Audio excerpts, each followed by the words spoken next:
Good evening, ladies and gentlemen, and welcome to this week's edition of Keep the Mic On. I am Simply Sherry, and if you've been here before or not, each week we are here in conversation with a very dynamic, creative of who knows what discipline, because we love them all. My segment is called From Behind the Microphone, and this is where we take the time to get to know the person behind the poems or the art, because they're people too. And we have a very good time with that. This is now your time to let your friends and family know that we are here. We are on live streaming on Facebook. We're also live streaming on YouTube. So like, comment, subscribe, and all of the good things. For now, I'm going to kick it to the one, the only girl genius. Hey, y'all. So how are you? My name is Girl Genius. My week is called Let's Talk About the usually book, usually book. But yes, I usually get an author and bring them in and pick their brain about their writing and their process and things of that nature. Hey, I see some people I like in the chat. I love you. But this year I'm also going to bring in other like tangible things. I really want to promote people that have things like, can I get some art? Can I get some music? Can I get some tangible artistic things in my life? That's what I want. So I pick your brain about the process. Like, how does that work? Because I like trying to figure out how things work. And that's me. So meanwhile, back at the ranch, if you were here last week, you would know that we have a new host joining the crew. And so I get to be the first person to introduce her, not in her capacity as a interviewee, which she was last go round, but now as our new fourth host. So I will gladly pass the mic on to Miss Cayenne. Hey, everybody. I am Miss Cayenne. I'm a poet and I know it. I am so excited to be here amongst the fabulous. That's the host and you all as well. Yes, I am one of the new hosts of Keep the Mic On, and my segment will be or is Passion Projects, the root of the why. This is what I've always done, even as a little person. I'm still little, but a little kid, I guess.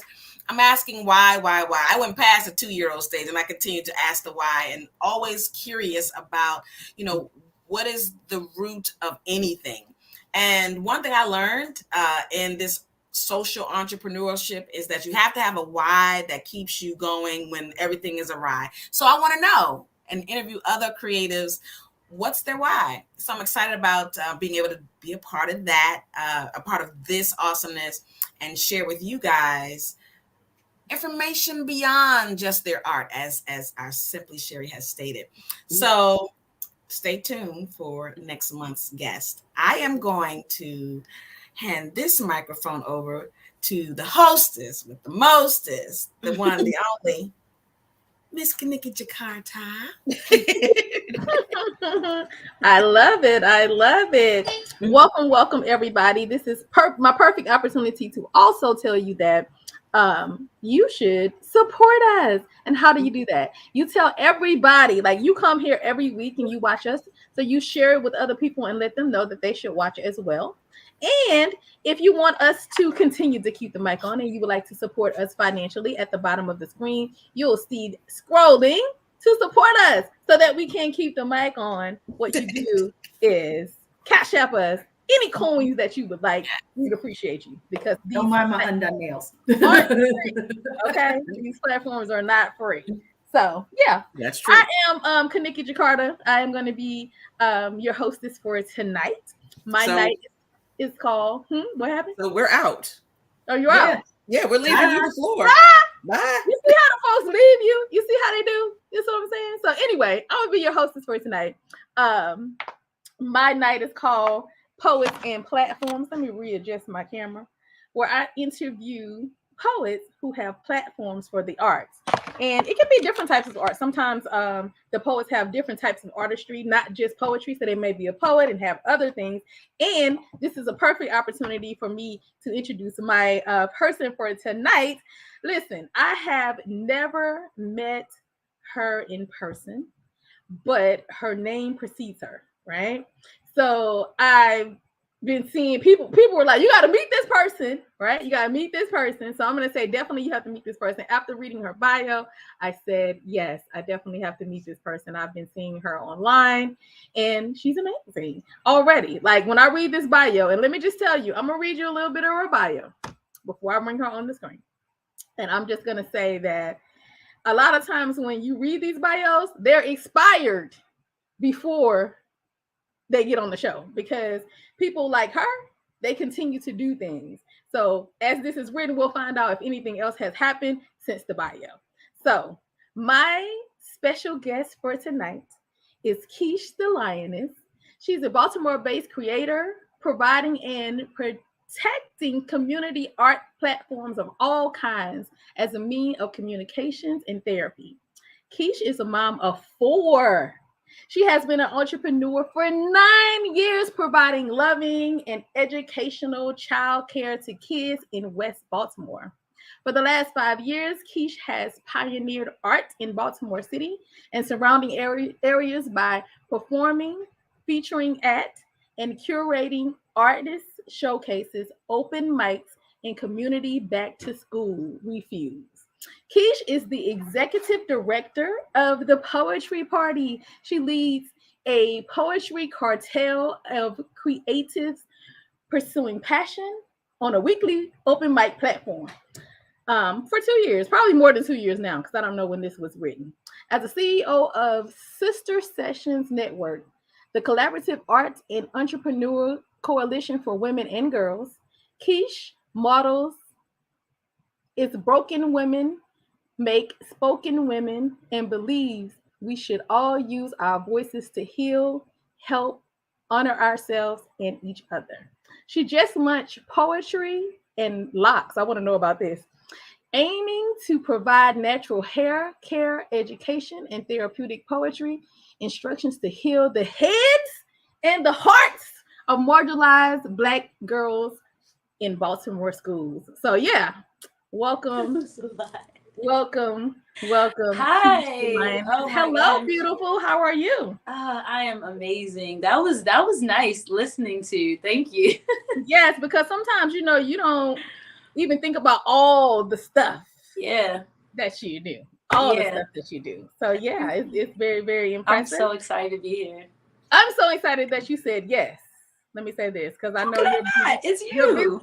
Oh, thank you very much. I was telling my son, he's like, what kind of interview is it? And I was like, look, I don't know all the ins and outs, but I know who asked me. And when this person asks you to do something, you say yes. Hey, I love it. Well, right now I'm going to ask you to do a piece for us. And I'm going to exit myself so I can give you the whole screen thing. Okay, so we're opening up with a poem. Hi, everyone. My name is Kish the Lioness. Everything she said was true. If I could, I guess, use a poem to introduce me, I would like to share this one. I dreamed about the resurrection last night. It was so crazy, I woke up and had to spark my leaf just so I could sink into a reconnection. Some call it remembrance, some call it memories, but now I'm recollecting myself and I'm staring at this glass and I'm tripping. Triggered by the image on this surface, I'm sipping leftover liquor. Wait, you mean I'm reflecting? You mean this is just the mirror? Because it seems like way more of a reconnection than a reflection. It's like I know her. It's like she's in possession of me. I know that girl. I'm still possessed by she. And although sometimes I try to act like what didn't, thinking that would somehow fix it, but it didn't. And now I can see her looking back at me. For the first time, I can actually see her looking back at me. And there's so much she's never said. There's like sons and sons that haven't come out yet while she's fighting for her life just so she can risk it without threat. Everything she needs, she is. But what good is being a plug with no outlet? When all the waters flow through her, she's inlet, barricaded and blocked, yet I've never felt so close to her.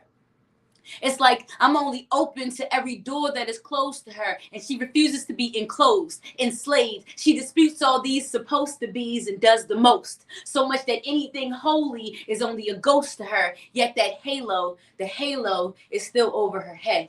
It's like she's in over her head and what is gross to her. She starts subtracting the cost from all that comes in, and now I feel gross, and she's my overhead. And I lay my head unapologetically for all the not sorries I never said.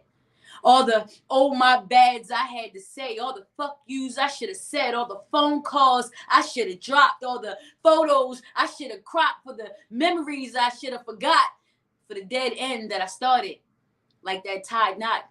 For all of you I couldn't see, for the baby daddy I could never love, for all the relying on daddy I could never do. See, I just had to make a way for myself, and ain't nobody about to dust off my shelf, so I'm trusting myself.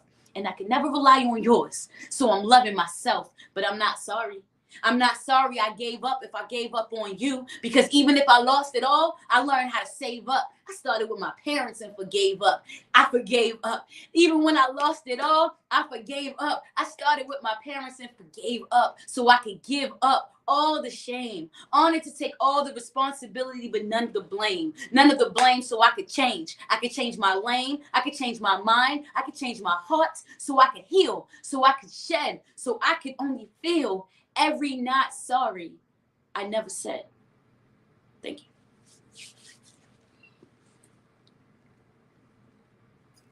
Oh, wow. What a way to inspire us all. You know, we've come through the, I feel like that's a good poem that, like, kind of, if you don't know anything about Kish the Lioness, and if I could leave you with one poem to kind of just give you a snippet to, like, my poetry is very transparent. So if I could give you one poem to give you a snippet, I feel like that's a very transparent and real place that I'm at in life. Just like understanding that you can make mistakes and you can grow through them, and they don't have to weigh you down forever, and you don't have to carry it, and you ain't got to continue apologizing for it. You can just learn and move on, and none of it has to define where you're going. So, like, right. Fantastic. So your poetry is poetry that you just write the truth. Basically, most of, I would say 99, because I gotta leave some room for error, but I would say 99% of my poems are telling someone's story, even if it isn't mine. And they are designed to inspire. They're designed to give you an alternate way of thinking, if that makes sense, because everybody's perception is not the same, and people use their poetry for different things. But me personally, I believe that, like, because I've always used it to heal, I think that I have to continue to use it for heal. You know how some people feel like my voice is for God. I can only sing in the church. Like, I feel like this is what my poetry is. Like, this is what I use it for. So I love that, because, doing that, it relates to people and it's healing people. Absolutely. Yeah. And it's like one of the best parts is when people, like, come up to you and they're like, you don't even know, like, that poem really touched me, or how did you know that I went through that, or whatever. Like, that's the best part of it. Do people ask you to write poems for them? I've had some people ask me to write poems for them. I never actually done it. Sometimes I say no, and most times I say no, but I have done it for them. And I actually think that it's a really cool idea for poets to do, especially on a therapeutic way. Especially now during the pandemic, there's so many people who are going through so many things. So I think that has kind of, like, opened me up to doing it more. But absolutely. Now, were you born and raised in Baltimore? I hear the accent. So I was raised here, but I wasn't born here. I was actually born in St. Paul, Minnesota. Oh, wow. Yeah, oh, but wow. I moved here officially when I was in the second grade. And Park Heights, grew up Park Heights all day, Baltimore. Everybody who know. But yeah, and I've been in Baltimore ever since. So I'm from here. Wow, yeah, because I mean, you definitely do have the accent. So you've been there. Yeah, I'm getting used to that now. Yeah. I mean, I know I have. Don't get me started on accents. People be like, "Where are you from?" Where are you from? Alabama. Okay, Alabama. Alabama, yeah. So but when I'm here, people say, "Where are you from?" Now, when I go back to Alabama, people say, "Where are you from?" I'm from here. So now Listen, I be like, "I'm from the earth. I'm from the earth." when I go to Minnesota and I try to tell them I'm from Minnesota, they do not believe me. They be like, "Where are you from?" I was like, "Well, I was born here." They're like, "No way." No. They be like, "No. You all Baltimore now. All Baltimore. All Baltimore." So I think you pretty much asked me. You answered my question about what influenced your writing.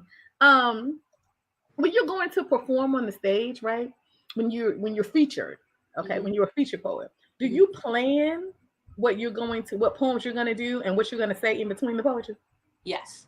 You Yes. I may not always know what I'm going to say in between the poetry, always, but I always plan my sets. So I'll always try to get information on who I'm talking to, because my poetry is not like for everyone.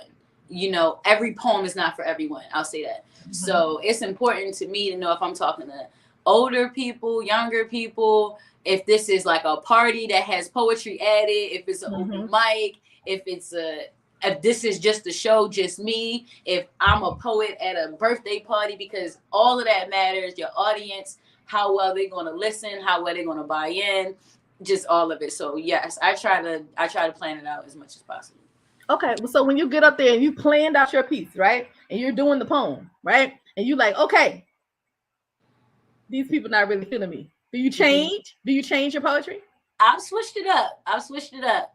I don't often. Sometimes I just kind of stick to my guns, and that usually like works out for me, because I'll go with the flow of it. But I've definitely had to switch it up sometimes, and that usually happens when like that kind of like party element comes, because people might book me to like, hey, we would like you to come do like inspirational poem for women, right? But they'll invite me to a place that has men and women at it, and and then it'll be like a young. This is a true story, and it was like a young crowd, and it was like rappers there, and they had this whole event happening. They just wanted to add me to it, so it was like, all right, I'm coming in as this poet. They're gonna look at me like Maya Angelou. Like, I have to figure out how I can grasp it. So I have some poems for those types of situations where I gotta get the kids' attention. I use some of the lingo and stuff. So yeah, it's been times where I've had to switch it up in a moment. Yes, and I asked that question because a lot of times, we have a plan, especially like people who. How long have you been performing poetry? I've been performing poetry, I would say, again, consecutively for like the last 6 years. 6 years, right? So like the newbies on the scene, they need to know like that you can switch it up. You like, okay, these forms aren't working, so you can definitely switch it up. Now I would say, as a newbie, I had to switch it up a lot. It was a lot of switching up. There's a lot of switching up because but I learned how to read crowds the more I come out and the more you practice, and you just learn, and you learn the comfortability in switching up. Like, hey, I didn't practice this poem, but I know it. And even if I don't, if I slip up, I'm comfortable still performing it and being able to still deliver it and continue. Right. So just practice. Right. So do you think like learning to read your audience, did you learn that from being a performer of poetry, or did you learn that from hosting? That's a good question. I would definitely say both. It's much more, for me, skill involved in hosting than it is in poeting, because poetry is natural. Like, that's like, I've been writing poetry since I was like 7. You know what I mean? I've been my first gig, I was 12. I performed at the Blacks and Wax Museum. Like, I've been doing this, but hosting, that's you. Like, you got to get the audience to like you, not your poetry, not your art. You know what I mean? You. So that's the difference. So reading that kind of crowd and understanding like what you can't say to a crowd, what just, I mean, ooh, girl, look, that's been a journey. But I'll say I really sharpened my skills through hosting, and I've sharpened my crowd reading skills through hosting. Absolutely. Okay. What do you think the job of the host is? Oh wow, that's a good question. So I would say, my job is to control the tempo of the show. So no matter what happens, you are in control. That means making sure that respect is throughout the entire event. That's very important for me. So that means the people who are on stage are respectful to the audience, and audience respectful to people on stage. And the people in, and I think the host has a huge, like, I say that first because sometimes when you have, like, if you're a host and you're not responsible, we'll say that word, the crowd will follow you. And it's very easy to lose that. And then, so I think as a host, you really have like the authority of the crowd to engage them, to entertain them, to reciprocate whatever they paid to get in and then some, and to make them want to come back. So you really got a lot to do. Like it's a lot of pockets to it. And if it's depending on if you're hosting an open mic, you know, versus other events, it's a whole nother level to host an open mic, because now you have the whole relationship with the audience, you have a relationship with the artists who are performing on your open mic, you got a relationship with your venue and all the vendors that may be there. Like you have so many people, relationships that you got to manage as the host, as the core of it.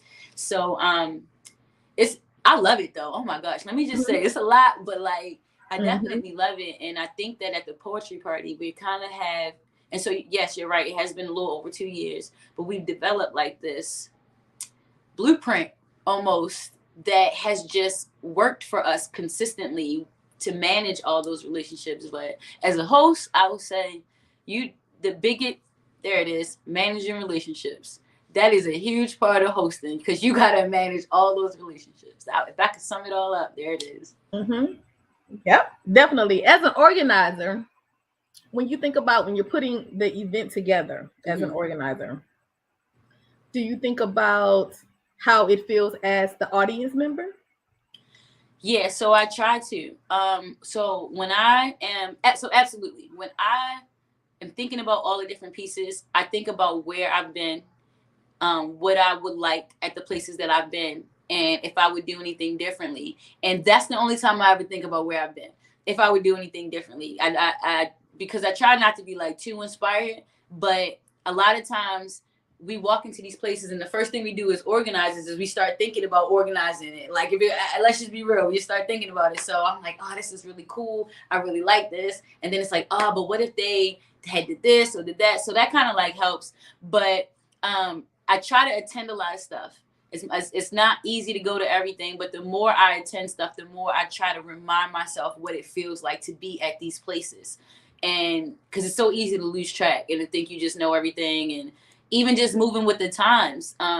Because when the poetry party started, and then like 8 months later, which was the pandemic, it was two completely different two open mics, and you have to be able to know what it feels like to be on the other side of that. So it's not easy. Like it's a lot of stuff you got to think about. Even like perfect example, when we were virtual, understanding what it's like to be a virtual artist on a virtual open mic, right?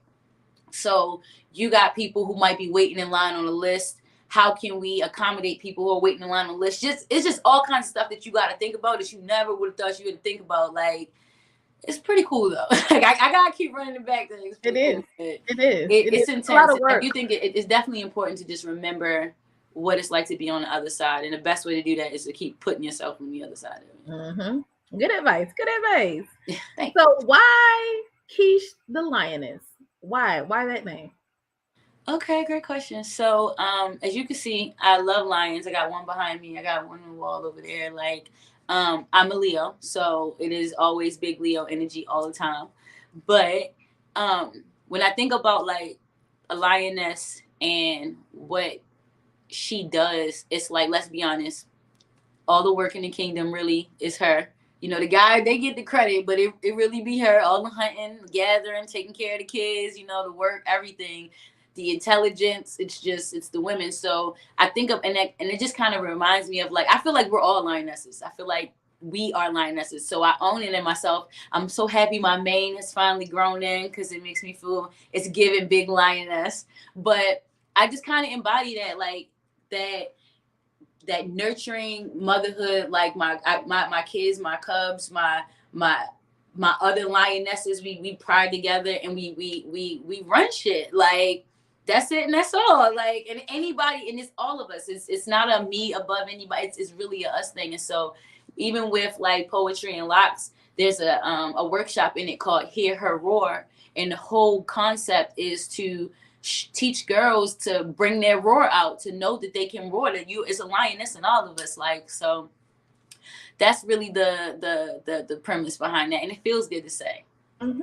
Yes, it does. It rolls off the tongue real It good. does. Kish So the we know Lioness. something is about to happen when we call you to the stage in any aspect. We know something something is going down this weekend. Thanks.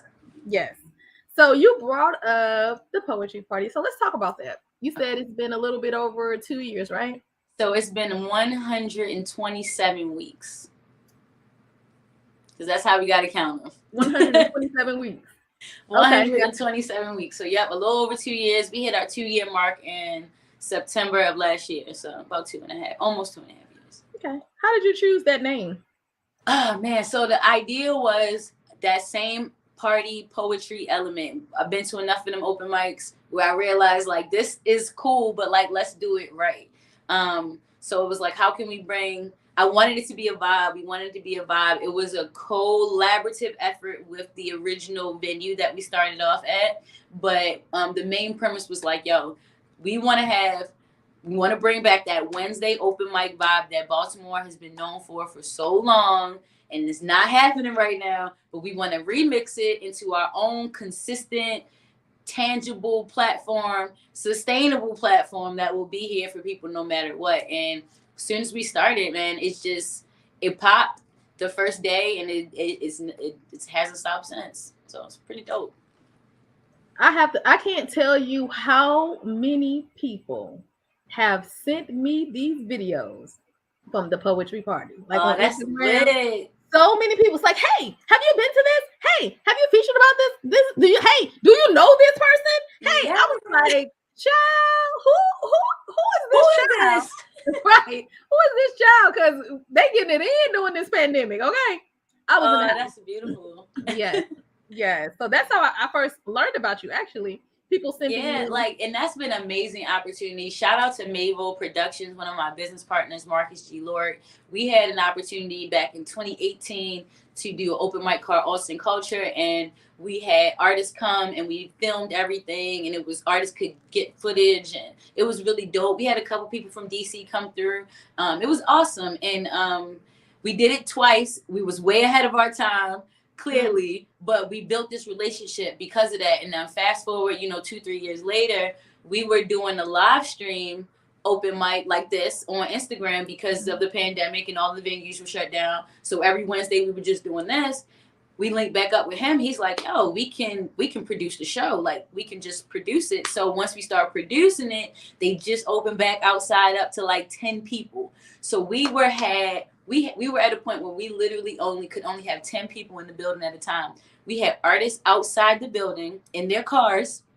We had the production team set up. So some of those videos you saw, they could have easily been that. Wow. And because we can only have 10 people in the building, they would come in one at a time, go on stage and perform.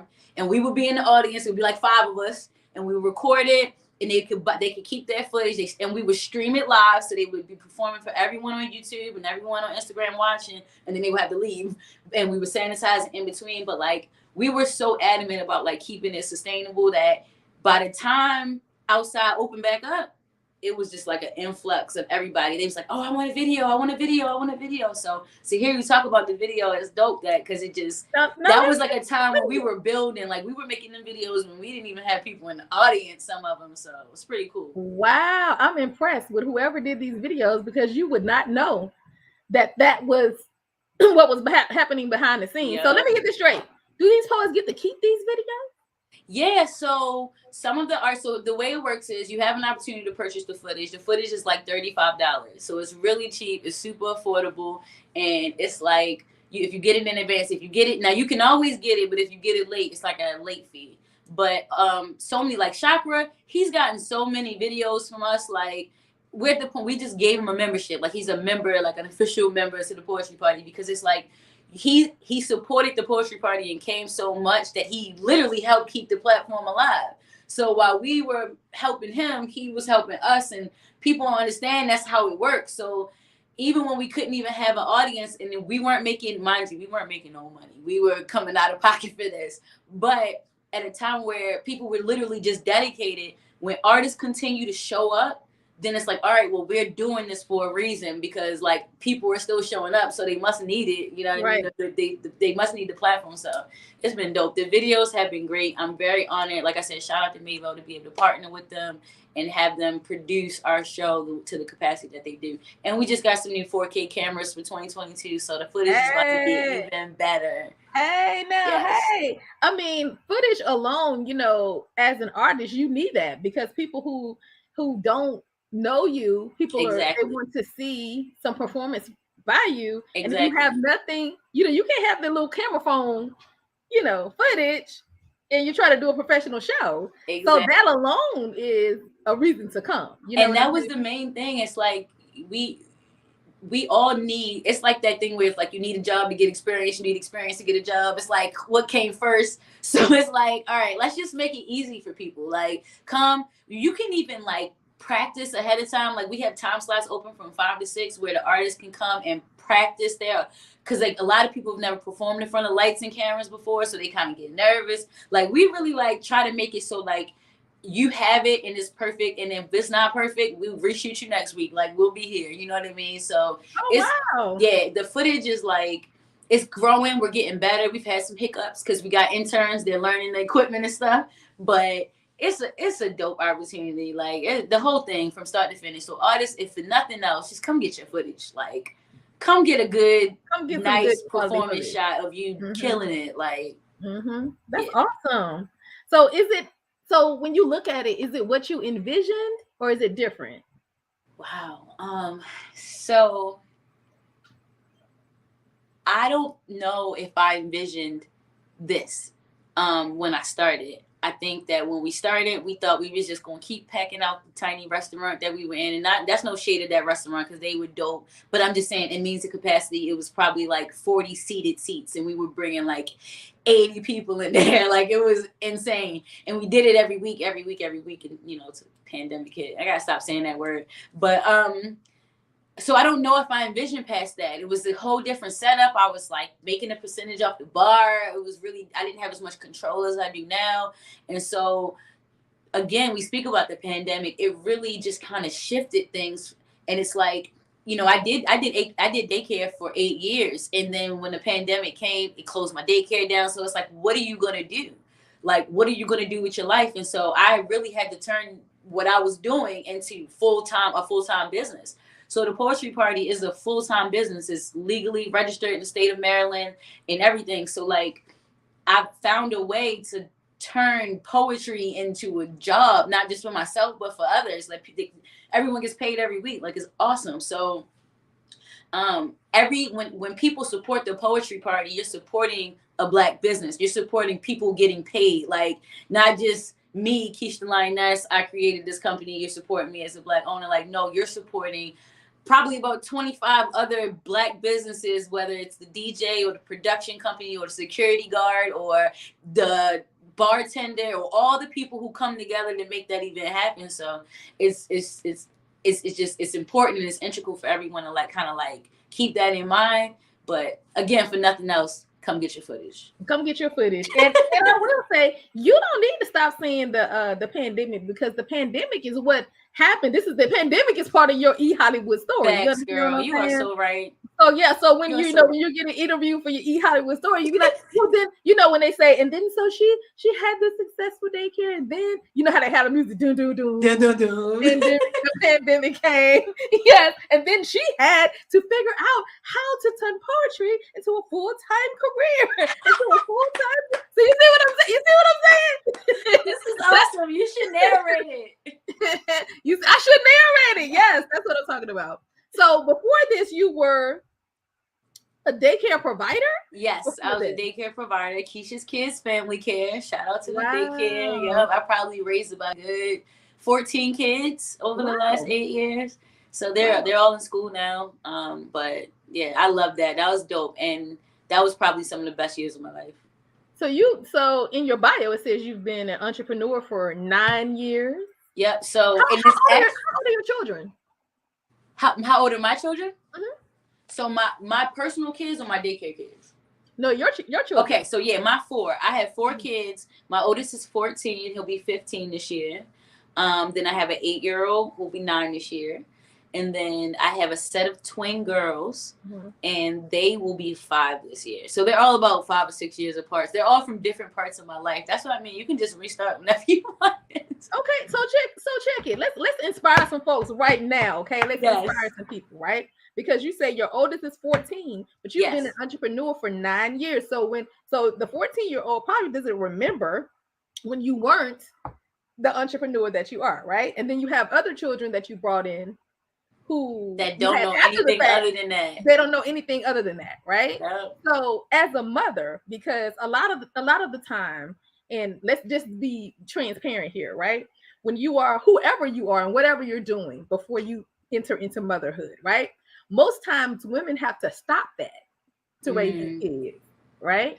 So like you are an inspiration for moms because you are being an entrepreneur and mothering at the same time, right?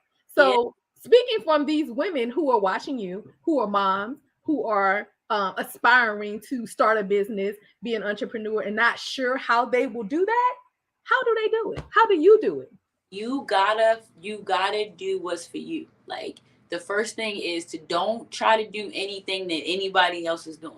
Like I didn't know it was going to be poetry. I didn't know it was going to be childcare, but I knew at the time that those were the things for me. Like when I'll tell you something, my oldest is 14, he's 15. He might remember right before, he does remember because I used to work at Home Depot and he always references like when I used to work at Home Depot. He's probably about 4 or 5 years old.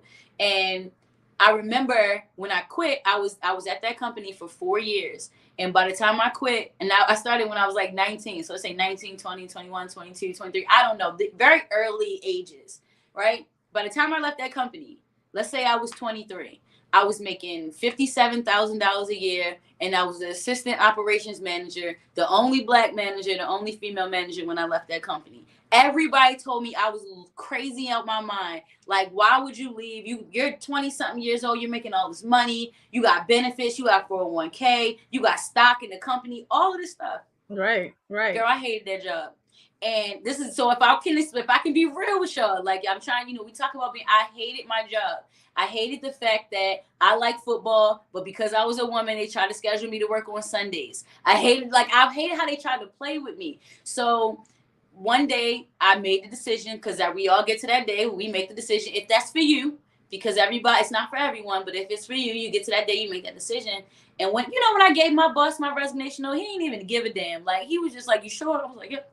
And I'm sure he replaced me today. I don't care. But the important thing for me was I took what I had at that company. So if you are still working and you are looking to hopefully become an entrepreneur one day, use the company that you have to catapult you into that. So whether it's a savings or a stock, I'm telling y'all, I literally cashed out my stock for that I had in that company, and I didn't work for 7 months. 7 months after I left Home Depot, and I took that time to renovate my basement with the money that I got from my stock, and I turned it into a daycare.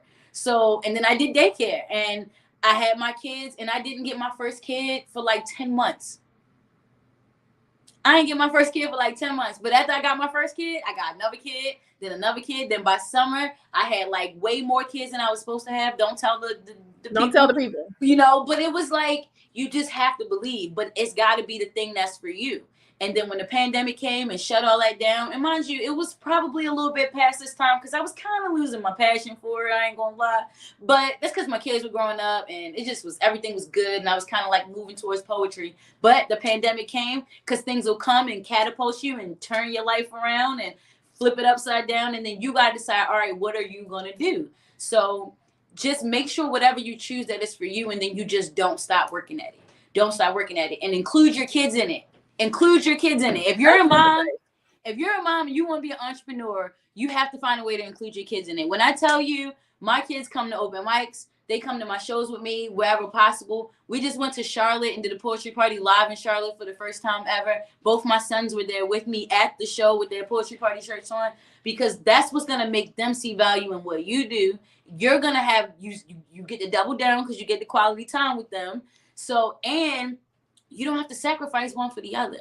Now, if you're trying to do something and you feel like you got to shut everybody out to do it, that might not be the thing for you, because you can't shut everybody out to be successful. You got to, like, my son can run my TikTok. You know what I mean? Like, he can post my reels on Instagram. Like, you got to think about the Jackson's 5. Everybody was involved. It was a unit. If you want to be an entrepreneur, you have to use your village. So I guess I could say I'm an entrepreneur, but I got to come up with a better word for it, because I really have like a village around me that helps to ensure. But it starts with you. It starts with you believing in it yourself. If you believe it in yourself, you can convince everyone else to believe it too. I love all that advice. You just have inspired people. Again, you have kept us in the whole realm of how people say this is a master class. So you are a master of this class. Thank you so much for sharing of that, because I'm telling you, that is going to inspire not just moms, but anybody with kids, right? That's going to inspire them. And you gave really good advice about including your kids in this. And I think when you get to see that, then you know you can do that. Right. So even if your children don't decide to be entrepreneurs, if they get to a place where they hate their job, they can be like, well, my mama quit and she was an entrepreneur. Yeah, and she was 33 or exactly. She was 42 when she did it. So you just have to show them that it can be done. They don't gotta want to do it, but they respect it and they'll support it.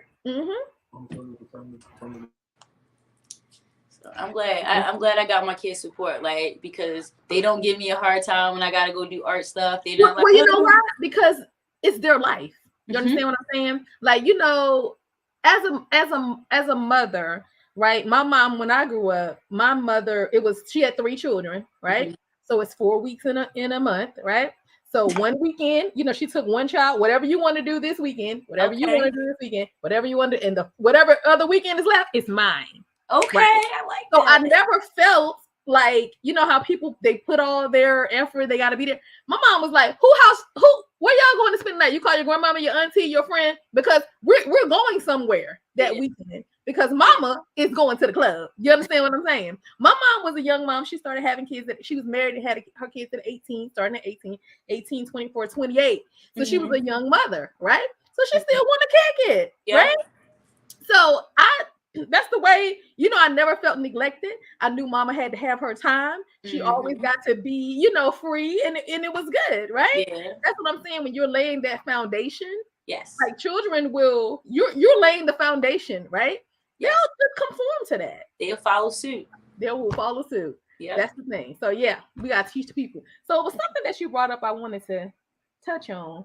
Well, first I want to say the poetry party. Let me go back to this. And I told y'all that that I read her bio, but once you read the bio, then something else has happened that's not in the bio. So what's not in her bio, right? Yes. And I had people, listen, I don't know how you ain't win, because I had people voting for you and everything for the DMV's Renaissance Award. So let me start with that. Because Thank you. I had people who were like, who else should we vote for, right? So I was like, oh yeah, vote for Kish the Lioness too, right? So I don't know how that happened, but she was nominated. Well, the poetry party was nominated for what is the best open mic venue? Is that what they call? Okay, but then so she had the nomination, and then she came around with the Baltimore Crown Awards and won open mic of the year. Yes. Right? Yes.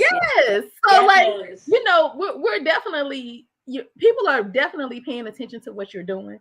Right. They definitely want to honor what you're doing, which is amazing, because, you know, sometimes people are so focused on creating what they want to create that they don't have time to celebrate what's happening. You know what I'm saying? True. So I'm glad that you are getting your flowers while you are here. Thank you. Yes, you. It is. It really means a lot. Like, anytime, sometimes it can be the hardest to feel like seen in your own city. Other people will see you before your own sometimes. And it can be even with your family. You feel like your friends will support you before your family. Sometimes it's just outward. So when your city recognizes you and sees you and like highlights you, even with the Special Appreciation Award, it makes you feel good. And it really took me like 2 weeks to really like understand that a large amount of people, but you don't know how many, but these people voted for you and they all think that you are the best. Like, that shit is cool. Like, that shit really is. Cool. It really is. Yes. Well, let me just say, I'm very proud of you, even though we haven't, you know, we're gonna do some things, and We're gonna do some things. Some things will happen. We're gonna do some things. Oh, I know what I wanted to touch on. So how did you just came back from, was it South Carolina? Charlotte, North Carolina. Yep. Okay. Now how'd that happen?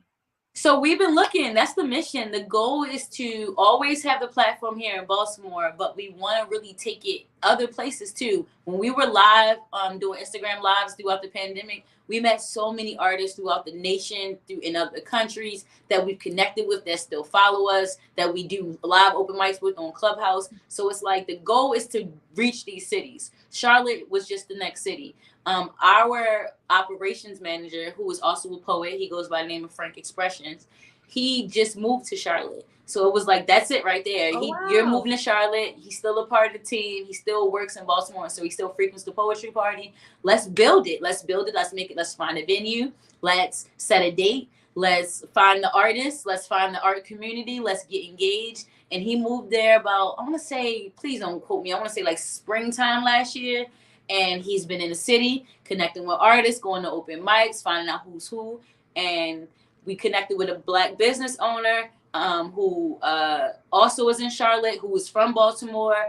Everything's just been coming together. And lo and behold, here we are, January 2022, holding a whole poetry party. And we sold it out. Hey! We sold out in another city. Like,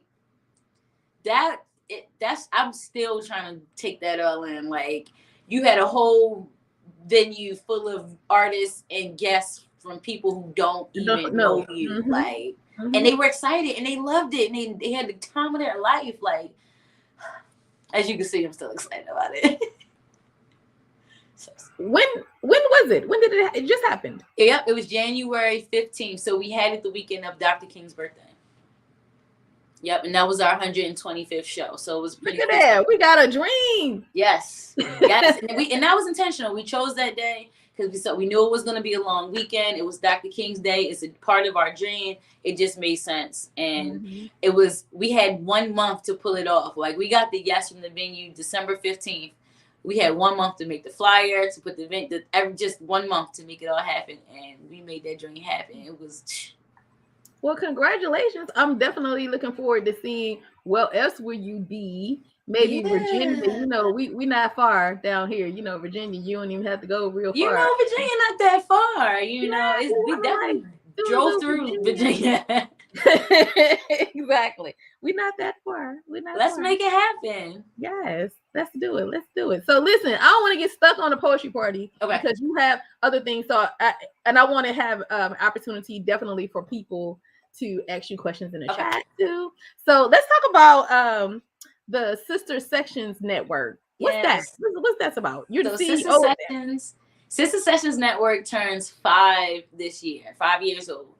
Started this network because honestly, I'm gonna keep it real with y'all. I just seen at that time in my life, where I was at that time in my life, I saw a lot of negativity on my timeline, and it just was like, like, what is wrong with the world? I thought that was the whole world. So I had put like a call to action out. I was like, look, I'm looking for some women to create like a focus group where we could just talk about positive things and we can just focus on positive things. And I got like 12 women show up, and we had this whole session. We called it Sister Session, and we started doing it bi-weekly. Then we were doing it like monthly, and now they're quarterly because they've gotten so big, and there's like artists that come and perform and vendors, and it's a whole workshop showcase of art and entrepreneurship for women, and it's all for women, or anyone who identifies as she is welcome. But it is, oh my gosh, it's so dope. It's so dope. It's literally like my favorite thing. The next thing is March 27th, and it's always brunch. It's always. I gotta look at what is my March calendar? What day is this on? March 27th is a Sunday. And then where are we going? Where are we gonna? So it's the same venue that we have the poetry party. It's the Garage, 6 East Lafayette Avenue. Y'all definitely come through. We always have free tickets available, so it's free admission, but we offer brunch. We offer different things like upselling tickets. But the idea is to get. You gotta make sure you send me that link. I'm gonna send it to you. I'm gonna send it to you tonight. Thank you, because I have a Write Like a Woman group, right? We might get together and do us a little.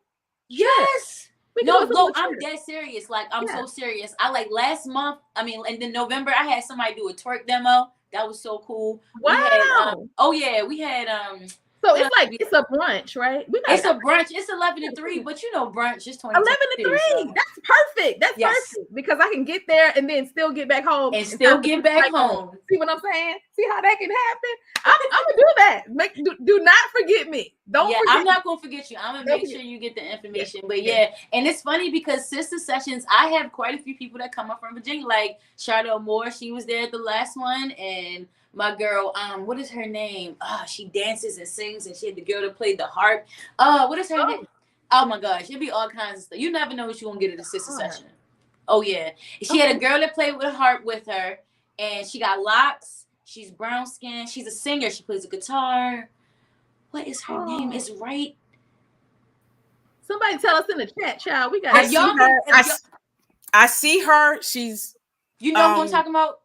I know exactly who you're talking about, and I can't think of her name to save my life. Oh my goodness. But she came to sister session. She featured there. I'm so sorry I forget her name because she featured at sister sessions like a year and a half ago. Amazing. Wow. But they come out because it's brunch and it's early, and of course, Kim B. Miller, my girl Kim B. Miller, she be coming through. Like that's my lady. Yes. I'm gonna definitely check her. I just had Kim last night to be one of our performers last night. So that's good. I love Kim. Just so everyone knows. Oh my goodness. Kim B. Miller. Because she's the bomb. She is. She's and Ben the bomb. I'm glad people know now. Ben. She really Ben. Ben. Shout out to my fellow poet Laureate. So yeah, you know what I'm saying. The first she says African American, I say black, so I can say black and proud. But you go.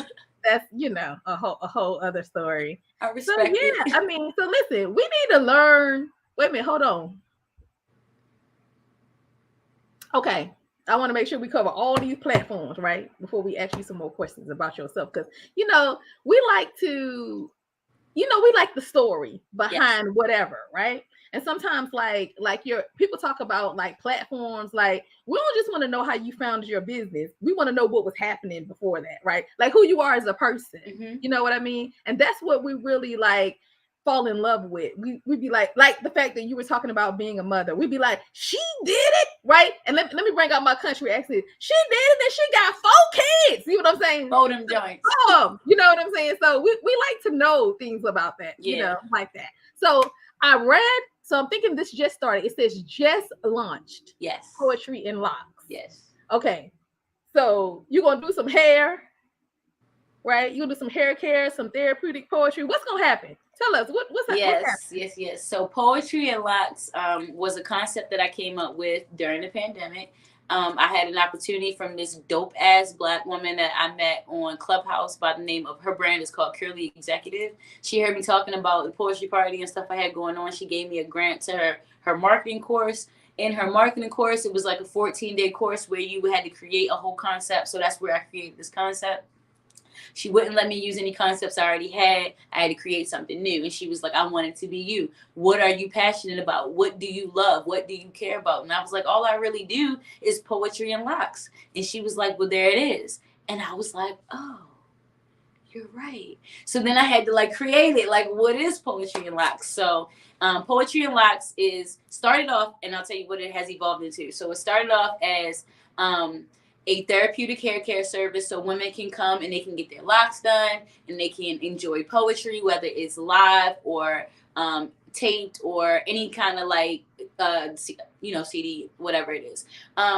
And they can choose, they can select, they can get custom poems. So like if people are going through stuff, they can like say, I want an appointment on this day. I really need something inspirational in the background, and this is what I need. So that's like the concept of Poetry and Locks. Now, since then, I am working on Poetry and Locks Academy, which is going to teach kids how to do locks, how to naturally take care of their hair, all the business and entrepreneurship behind hair care, because let's be honest, it's a $400 billion industry and only 3% of it is going to us. So I want to get them at an early age. So I want to like whether they want locks or not, I'm going to try to encourage them, but I want to teach them, coach them, teach them all about natural hair care, and simultaneously all the things that they're going on in their life.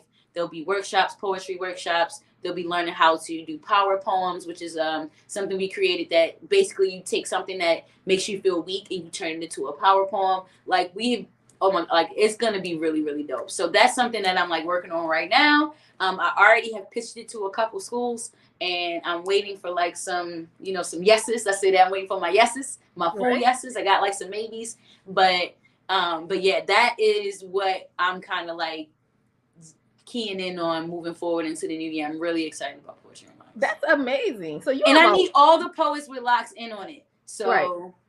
I need y'all. Right. So that's the call. Y'all heard that call? The call to action. Yes. That was the call. Some stuff will be virtual, some stuff will be in person, but ultimately it's gonna, like, I just want to show kids, like, again, this can be done. I know what you see looks like this, but that's not the standard of beauty. That doesn't have to define what you want to become. You can actually just take all of that off and let me show you how to do it this way. And now look, so I just want to like try. Yes, I see my co-host Sherry, simply Sherry with the lock, says she in. Let's go. Let's go, Sherry. Let's do it. Let's do it, Sherry. Yeah. It's about to be amazing. So you're doing a lot. Yes. This is a lot. What do you do for self-care? Well, I don't know what I can say on this camera, but I do partake. I do partake, and well, we understand partake. We got that. We got that. And that is that's probably like some daily self-care. I gym. I have made it very important to like make, like, it's been tough, but like you're gonna do this even if it's only 3-4 times a week. I force myself to gym, and when it feels so good. Ugh. So it's definitely self-care. So and then with gym comes massage. So I always get like a little massage. And honestly, a big part of my self-care is the free time that I get with my kids. Like the end of the night, like when I cut this off and I tell them they can come downstairs and we gonna cuddle up on the couch and watch a movie, like, and fall asleep, like that's the best self-care to me. It seems like a lot, but when I work for Home Depot, I work 50 hours a week. 50 hours a week. And every single thing I did was for another company. You know what I mean? And they just sent me a check. So if I can work 50 hours a week for another company, I can hustle a couple platforms and build my schedule around it and make it work for me. You know what I mean? So it's a lot, but it's really not enough, if I'm being honest. It's really not. So but it's just you have it, because let me tell you, you answered that real quickly, and I'm glad, because a lot of times when we interview people and we ask them about self-care, they say and I asked that question because we need self-care, right? Yes. And I said, apparently I had just had a birthday. I had the flu, and still I'm getting over the flu, which is why I keep muting, so I can make sure I'm trying to keep my voice going, right? Okay. But I said, clearly, people have been paying great attention to me and my stress, because everybody bought me like similar things, candles, stress relief, bath salts. And I was like, so this is telling me, I was like, this is God telling me you need to, you know what I'm saying? Relax. Yes. I was like, one of a great supporter of mine, right? She gave me a lot of stuff. I said, how do you know I like this stuff? She was like, I've been following your Facebook posts. Well, that's a good friend right there. That's bag of research. I mean, apparently you don't have to research hard. I did this thing online where when I did a workshop, and I had people to post on there, tell me what you know about me from my posts, right? On social media, right? And I'm like, are these things true? So when I was like, I should post this too. I posted my stuff. They was like, we know you love your mama. Hey. Everybody said that. We know you love some popcorn. I was like, yeah, so clearly, we're putting ourselves out there on social media, and people are watching, and they're watching and reading, even if they're not commenting. Like you're getting. I mean, I'm getting positive feedback from mine, because I try to. When you come to my page, I'm trying to be a positive thing. And sometimes I told people, I said, they said, you're always so positive. I said, sometimes them supposed to be for me. Yes. Yes. You know what I'm saying? When I be like, get up and do this, and rise and shine, sunshine, and I'll be like, it wasn't for you too. I mean, if it helped you, amen. But it was for me too. I gotta pump myself up as well. Yeah. Absolutely. Yeah. And Facebook is good for reminding you of some shit. So Yes. go ahead and put it out there so you can get reminded later, like where you were. Yes. It's a mess. It's a mess. Okay. So think about this. What words or phrases do you tend to overuse? Ooh, okay.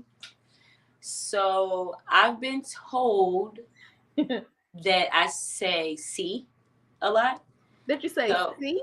yeah, so like I'll be like See, yeah. see such and such and such and such a see. I don't You don't know if know I the just been told that I say see. Mhm. Phrases that I say a lot.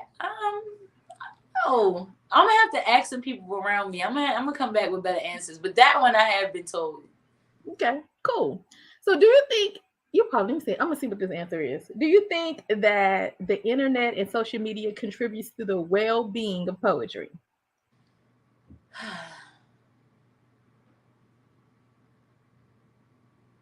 Yes, I will say yes. I think that it can contribute in a positive and a negative way. But I don't think that it completely like dictates the well-being of poetry.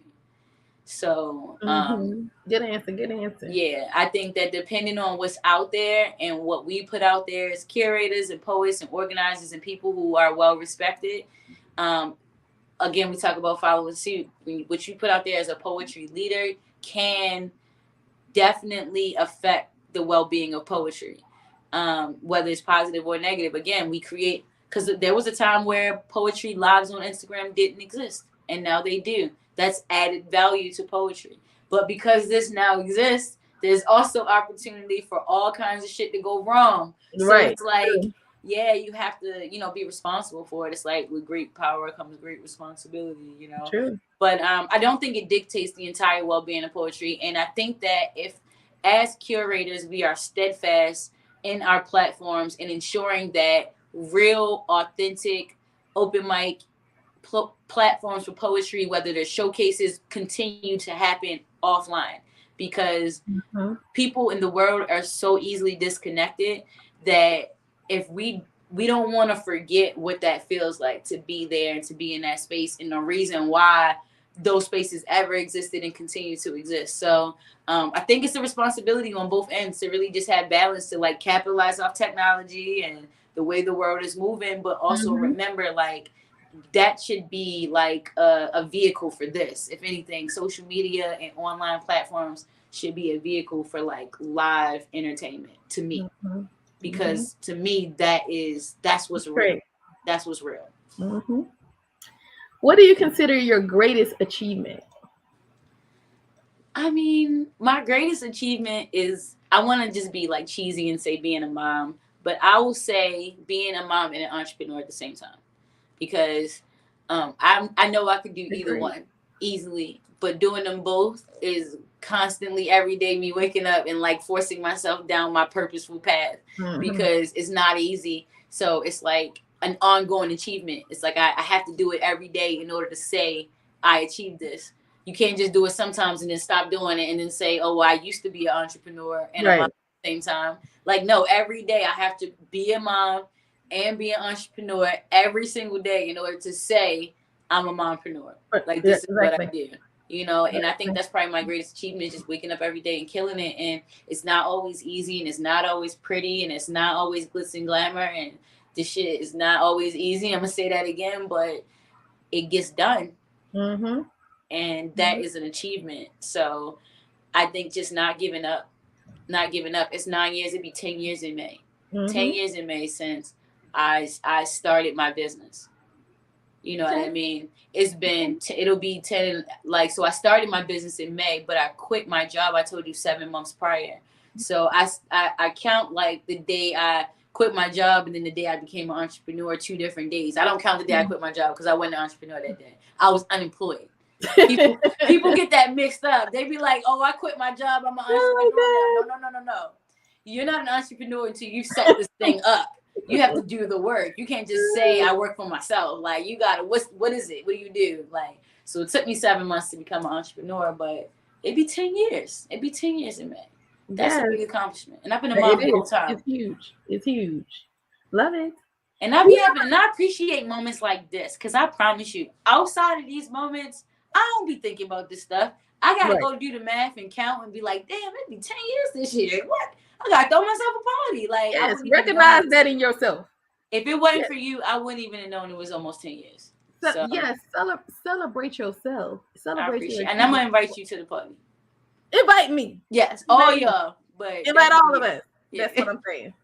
Yes, this is gonna be a good time because I want to do poetry and party. And yes. Oh yeah, you know it's gonna be a big poetry party. Oh yeah, it's gonna be crazy. Yes. So do you have a historical figure that you identify with? That is a great question. If I could pick two, I would say Tupac, if he counts as a historical figure. Nice. Okay. I'm gonna go ahead. Definitely.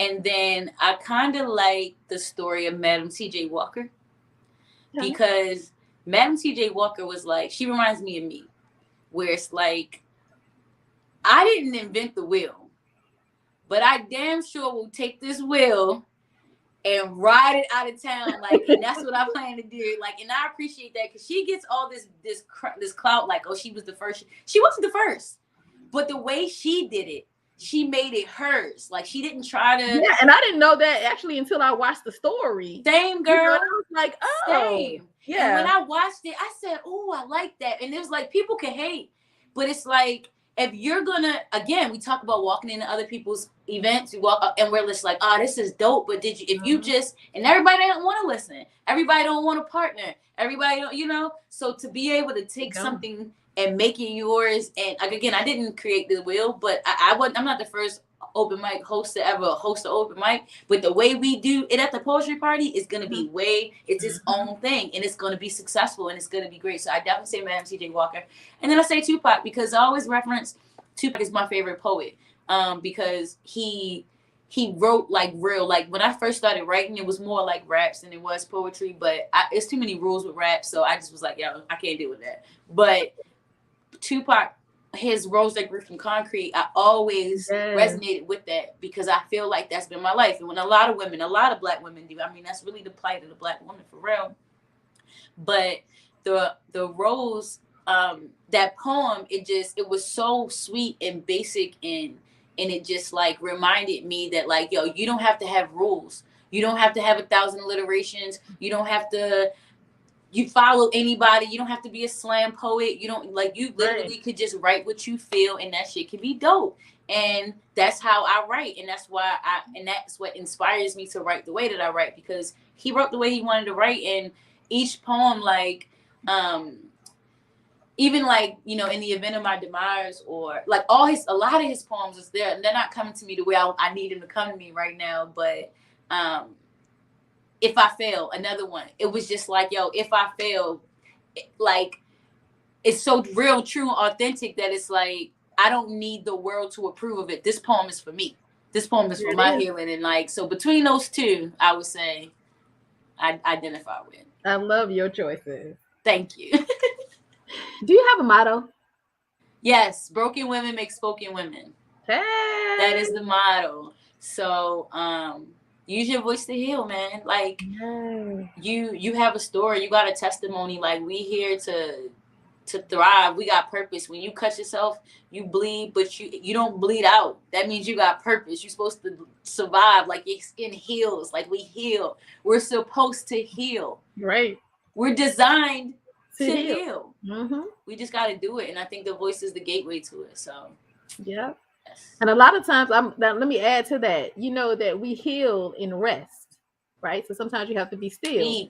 And let me say this, because you know how, like, if you cut yourself, like when you wake up in the morning, it looks different, right? Every time you wake up in the morning, it's different. So it happens when you're resting. Sometimes you just have to take a break and be still. Yes. That's all that healing. You have to be still. And you have to rest. You got to be still to be healed. You got to be still. You can't just cut yourself and go do something. It's going to bleed. It's going to keep bleeding. You got to rest it. You got to let it. You got to love on it. You got to rest it. Yes. I love it. Yes. Come on now. We're going to be taught a whole class. Yes, we did, girl. What is your greatest fear? So I got two fears. Okay. My physical fear in life that is not really real, I guess. Mm-hmm. Well, neither one of them are real. But I fear wide open spaces. Yep, I didn't used to, but I do now. But my fear in life, I guess I'll say, like, my mental fear is that I will not try something that's supposed to be the thing for me. So like I've learned to be cautious in my adult life. I learned to I need to learn how to play chess. That's what I need to learn how to do. That'll probably help me with my moves and knowing what's moves, what doors for me. But I guess I'll say that one of my biggest fears is that I'll open the wrong door. I'll open the wrong door thinking it's an opportunity, and it won't be the opportunity that's for me. So that's why I can't live in that fear. How I choose not to live in that fear is I just try to like make sure that everything I do, I ask myself like, how does this make other people feel? How does this make you feel? Are you hurting anyone to get this? Are you know what I mean? I have to ask myself certain questions because I just don't want to get led down the wrong path. I believe that there's a great level of success that I can reach that is still outside of this world, because I still want to be very much outside of this world. I don't want to have to be a part of it in order to be successful. Hey. But I want to like figure out what that is without opening the wrong door to the madness, because so many people get caught up in the madness, and I just don't want to get caught up in madness. Ashe on that. Yeah. What do you value most in your friends? I would say, so I would say I value the most, I want to say openness and honesty. I would say loyalty. I definitely value. It's top 3, top 5. But I'm learning more about myself, and I'm becoming more of me. So the more open and honest the people who are around me are, the better our relationship could be. Because if I'm trying to be a better me and you not being a real you, then we're going to have a conflict at some point. And when I think about my friends, I've learned, again, so much about me. I've learned things like I'm not always approachable. If, their idea is different than mine. I've learned so many things.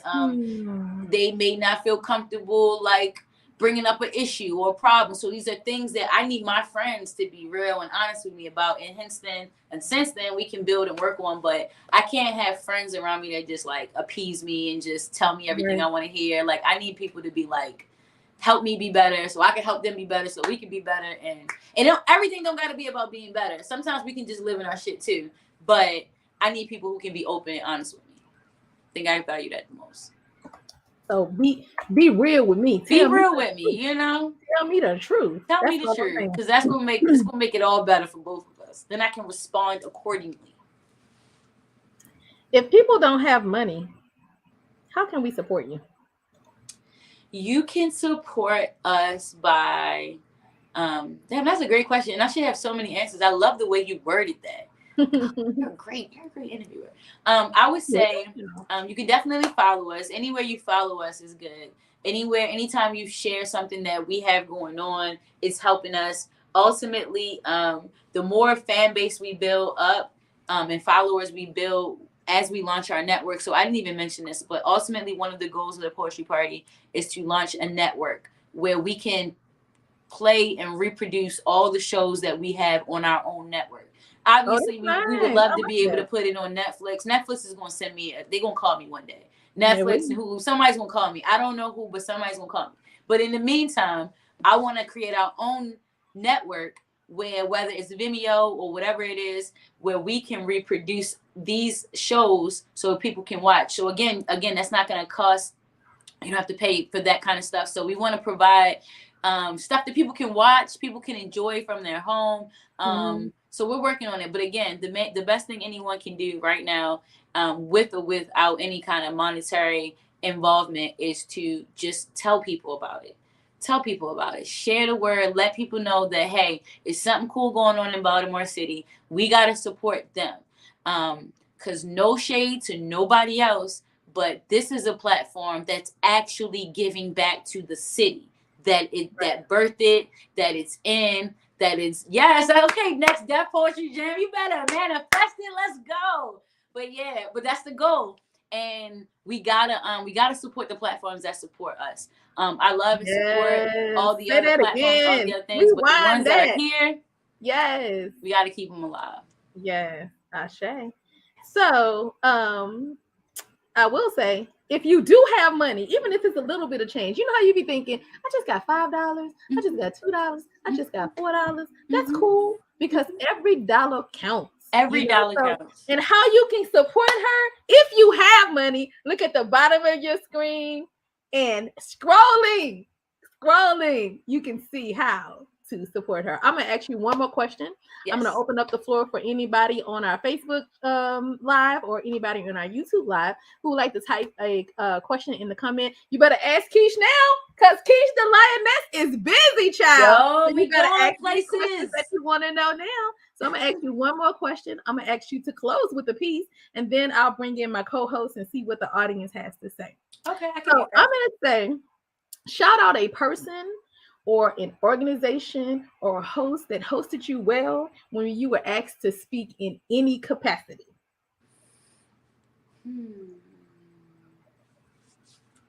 So I'm thinking. That is so good. All right. I would like to shout out. I'm gonna shout out D Chase. D Chase is the he's the owner of the Garage, the Black-owned business and venue that we do the poetry party out of. But he had the way he has taken us in, the way he has allow us to curate and create this space, and he's not made it a financial burden. He's not giving us a bunch of obligations. He's not like, oh, I need this percentage, or you're like, he really is for the art.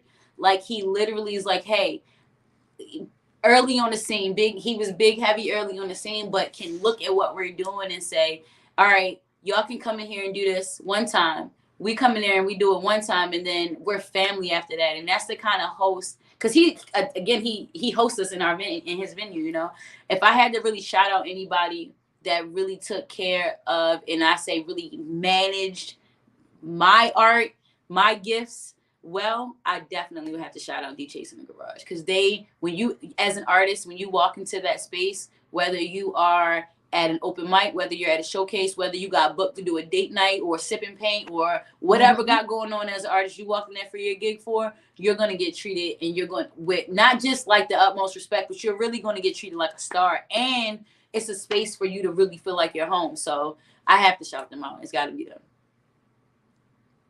I love D Chase. I have known him. I don't know if you know this. I've been on the scene.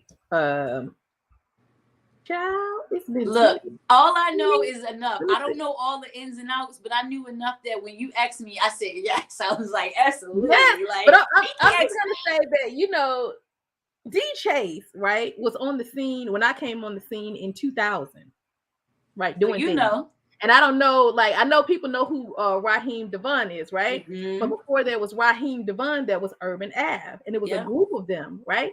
And D Chase would produce them and do shows for them before everybody knew who these people were, right? Back in the day. So when I was a baby poet 23 years ago, came on the scene, right? D Chase was already there. Yeah. So yes, and this child looked the same. What water is DJ? I'm about to get. We got to interview. Put D Chase on the list. We got to interview D Chase. Number one. Yeah, you got to interview D Chase. What water are you drinking? What water are you drinking that you still look like you look? That's 23 years. Yes, I got to know. Yeah. Okay. Well, I am going to exit myself.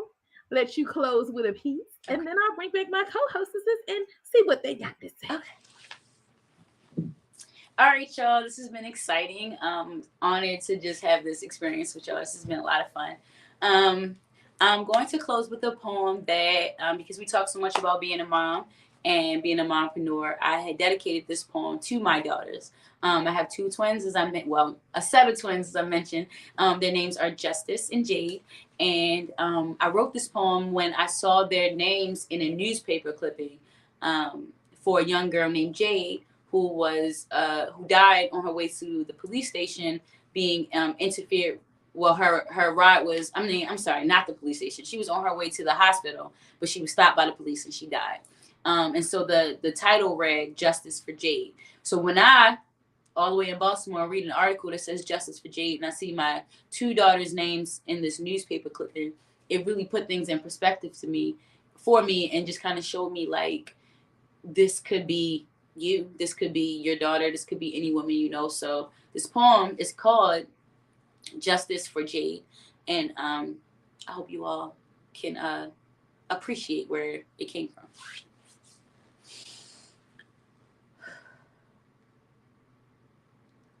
The pastor said I'm in this position for a purpose. Now I want to root into my calling, but I'm getting nervous, so I'm praying more. But all this researching and reading, it really got me changing what I'm praying for. So now it's mostly courage. And it's not many words that rhyme with that. But if I'm going to do this art and be relatively smart, then I got to be like Baldwin. I can't let it break my heart. In fact, I made myself a promise that in the face of all adversity, I still fight. I just fight to live each day, and I would pray. I would pray through all uncertainty. And now it's like earnestly I'm praying, because despite being a mother, it's uncertain if a headshot will deter me from my way, or will dethrone me from that spot like so many others. In fact, when I was 23, that's when it all hit home for me. See, I was hit through the window of my home with my 5-year-old's arms holding me. And my prince, he was hit too, but he somehow survived, consoling me. So I just pray his bullet wound doesn't heal the void in his heart upholding me. And I pray when he feels courage, he knows that's me I'm praying for. Still don't understand all I'm praying for. I pray for my nephew. I wish I could have rescued him from all the struggles he's yet to win. I pray he not be traumatized by seeing me shot dead through that window. I pray valor be the pillow he sleeps on at night. I've been praying for our boys. I pray they avoid windows. I'm praying more. And now I got some blessings I was never praying for. Now I'm going through some shit I was never praying for. I pray at 7 years old, I could just sleep on my sofa. See, I never want to wake up to a flash grenade again. It's like the most peaceful my heart's been, ended in a coma. I just want to sleep in my bed without being shot in the head. I hope they get the right house next time. I pray my blood stains don't leave my aroma. I'm praying more. I'm praying more. And now I got some blessings I was never praying for. I never thought I'd conceive a child in this world of sin. One time I was pregnant, I was shot 10 times. Time must have stood still, because even being used as a human shield, the cops lit my chest up still. Just another cop drill, never justice. I pray for justice. I pray for peace. I pray for war in these streets. I pray my daughters don't have to rely on this weed. I pray they never get too drunk or for any reason end up asleep in the car, because I'll never forget what happened to me on Manchester Boulevard, over 100 rounds. Some say it was a little obnoxious, but the worst part about the whole thing was the whole time I was unconscious. 13 bullets made contact. I don't know which one of them killed me. I just know it was the same 12 that did me time and again. I pray my daughters make good friends. I pray they meet the right boys. I pray they love the right men. I pray they talk to me instead of their friends. I pray I never leave them. And to the little girl still fighting her addiction, I pray our voices can be your benediction. I pray we never stop saying your name.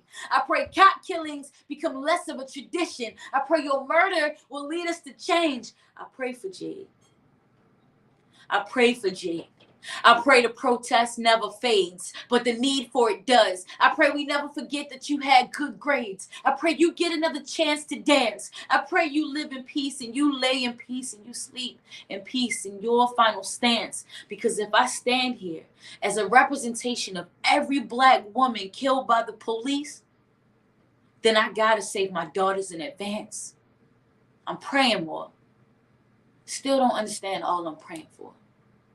Thank you. Oh, wow. Wow. Thank Wow. you. Thank you. Amazing. Thank you. Ooh, that was so touching. Ooh, Lord. Yes. I appreciate y'all. I appreciate you. Yeah, you're right. You're right on your poems. I haven't heard many poems, but the ones I heard tonight, you be telling the truth, the whole truth. That is telling poets.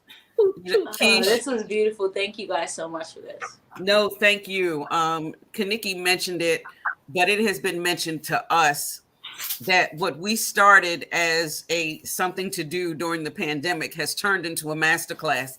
And if you were not being Professor Kish the Lioness tonight, I don't know when you were. Thank you. I felt that though. I felt real. I got my blazer on. You know, I felt real. Oh yeah, when I saw you in here, I thought you did not come to play. You got your stuff. Listen, you got this online performance down. I have to let you know. Yeah, you got it down. Like you didn't seem like you was on the Zoom call. You seemed like you was on the stage. You was doing. I appreciate that. Thank you. Thank you. So my question to you, Kish, is I normally ask in my interview to tell us about the first time you performed, but you said you've been performing since you was in single digits, so we ain't gonna go there. Okay. I'm gonna ask, as a host, what are some of your best tactics or what do you do to help encourage someone who wants to get on the stage, but they're afraid? So me personally, I say it. I say it, and I say it because I know they're there. So I try when I'm on stage to be like, look, if you're in the audience today and you see what you enjoy what you saw on stage and you think this might be something that you're interested in, and girl, I'll be right up there like the pastor, and you and you looking for a home, this is your poetry home. Okay, come holler at me. And it works. People sometimes just need to know that they can approach you. They know that they can one-on-one with you, and they're not going to be like, put on the spot or embarrassed. And then once they do that, girl, 9 times out of 10, they either scheduling another one-on-one, or they coming to our early show, or they just showing up and doing it one day. I've had people just pop up and do comedy or pop up and do poetry just because you extend that offer. So that's something I kind of learned along the way. I ain't gonna lie, I stole that from church, but it works. It works. Awesome. I'm gonna steal that from you tomorrow when I'm hosting. I will be stealing that from you. I usually do the "won't you come," like come on. Is there one that when I have somebody some space off on the open mic? I said this would not be the KaNikki J show. You had said that you was gonna be a poet this year, right? There you go. Won't you come? Is there one? Won't you come? List. Cross that off. But you gotta you can't forget why the blood is running warm. Why the blood is still warm. I say the same thing. I'm like, it was especially like at this time of year, like from like November into February. I'll go, okay, it was your New Year's resolution to come up on the stage and do a poem. Now you said you wanted to do it. You had it on your bucket list. You was gonna get on stage. Now it's today to day. Cross that off your bucket list. Yo, I like it's today to day. Come on. Yes. All of this tomorrow. I love it. My goodness. Awesome. Listen, if you can skydive, you can do a poem. Come on. Period. All right. And if you are in the chat and you wish to ask Kish a question, feel free to go ahead and drop it in the chat. We will definitely make sure we get it on before we close out this evening. I'm opening the floor back up to anyone else. I normally have the last question, and I will ask the normal last question, but because I realize you have so many things going on, like where are you pulling the inspiration from your poems from, aside from headlines? And that was a very, very brilliant piece, by the way. Yeah, thank you. I appreciate that. Honestly, I wish I had a better answer, because that would mean I'd be doing better things in my life. But most of it really is headlines, whether it's in a newspaper or it's a story of my life or someone else's life that I know or I've read about or know or seen. It's really like very much pulled from life or my perception or take on whatever's happening around me. I say, don't feel bad about not having a better answer. That's a great answer, first of all. I know, but sometimes I pull inspiration from random words in the dictionary. Stop playing. No, see, that's good. I want to do stuff like that. Like, I want something not to have happened for me to write a poem. Like, I want to just write one from the dictionary. That's my goal for 2022, is to pick a word from the dictionary and write a poem. Thank you. Okay. Hey, this headline thing is gonna be part of my workshop. I'm about to steal that for a workshop. It does. It works well. If something's evoking that much emotion out of you, that's a good thing. If it's not about you, it's still about you. You know what I'm saying? Girl, you're right. You are absolutely right. You are absolutely right. Got a question from Brittany Cook. How do you find that space to be vulnerable while performing? Oh, that's a good question. And what's up, B? Shout out to B. She's she's actually a member of the Poetry Party. Hey, boo. So shout out to her. Yeah, yeah. Baby, kilted last night. Kilted like a skirt. Hey, let's go. So how do I find the vulnerable space while performing? To be honest, I had to seek it. I think my exterior is tough, and I wear it like that intentionally. As a woman in business, as a woman in leadership, as when you walk in these spaces, you got to be tough. You got to be able to carry your own. And sometimes when you get on stage, you forget to turn that off, and you forget to be the poet and like turn. Especially like sometimes at the poetry party, I'll even be like, "Look, I'm taking my executive hat off. I'm being a poet now," because I have to like seek it. And then when I'm in the moment and I'm doing the poem, I try to, like, especially at the poetry party, because there's lights and cameras and all that, so it's try to just like block out the noise and remember where you were when you wrote the poem. And for me, since most of my poems come from some type of experience, if I can connect with that place when I wrote the poem, forget that I'm hosting, forget that I'm at an open mic, forget that I'm at an event, but go back to that place, then I can allow that vulnerability out. So and it's practice. It's something I really had to practice, but it works. It's like when you make yourself cry or something. Yeah, it's cool. Someone had wrote, Kish, I wanted to say, first of all, KaNikki said it earlier, your name precedes you. I was like, knew of you, just, but, and then to hear all that you're doing and doing so well is just phenomenal. There was a question earlier before the floor was opened up. I think you said in the interview earlier that as a newbie in the poetry industry, you learn how to switch it up early. You were doing a lot more switching it up depending on the audience and the need, at more so as a newbie. And I think the person was asking, was that switching up often as a newbie in an effort to find your voice as a new poet? That was for me. Yeah, that was an earlier question for me. Okay, gotcha. So what was the question? Was it an effort to what?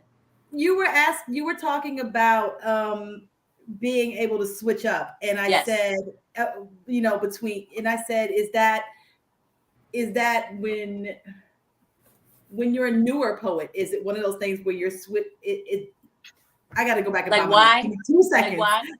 Was it an effort to find, your voice? Was it an effort to find your voice? But an effort to find your voice, because you're switching up when you're a newer poet is kind of one of those things that happens. You're still trying to figure out who you are and what you sound like. Is that what that is?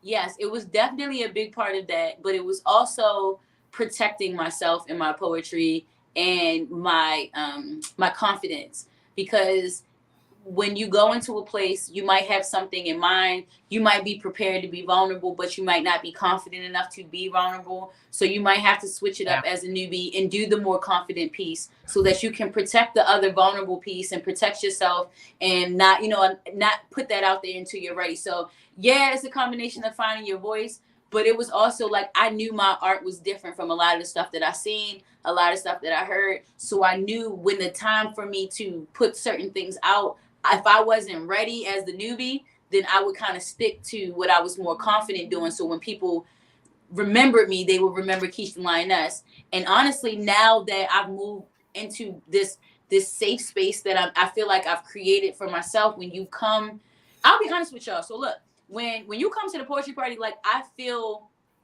like people like either they already know about you, they already know about what's going on, they've never heard of it before, but they're interested, so they come. But basically, they come with good intentions. When you go to an open mic, nobody's thinking about you. You know what I mean? Like you're one of everyone else that's there. So when you're new, you have to make people remember you, but you still got to protect yourself while you're there. And I still feel that, because when we went to Charlotte, even though it was a poetry party, I still very much felt like, this is a different city. Like, what if they don't like me? Like, what, should I switch it up? And like, y'all, I'll be honest with y'all. I even told this to the team. There was a moment probably about maybe 20 minutes into the show where I was just like, I had to switch it up. Even as now, not even a newbie, I had to remember, like, this isn't Baltimore. They don't speak the same lingo you speak. Right. It's still Black people who love art. So there's still some variant. We're going to meet each other there.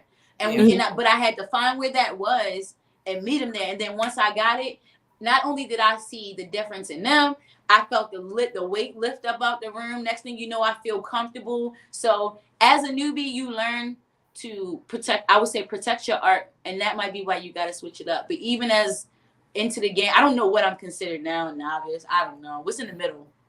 No. What's You're the not step a after novice. a newbie? You're not a novice. You're not a What's the step novice. after a newbie? You're not That is even in not the the middle. word. Not in Just the come middle. through.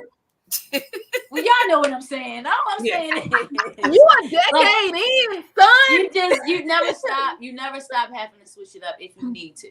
It's always okay to switch it up. Awesome. I listen. I've been here a very long time and still will, but like this is not working.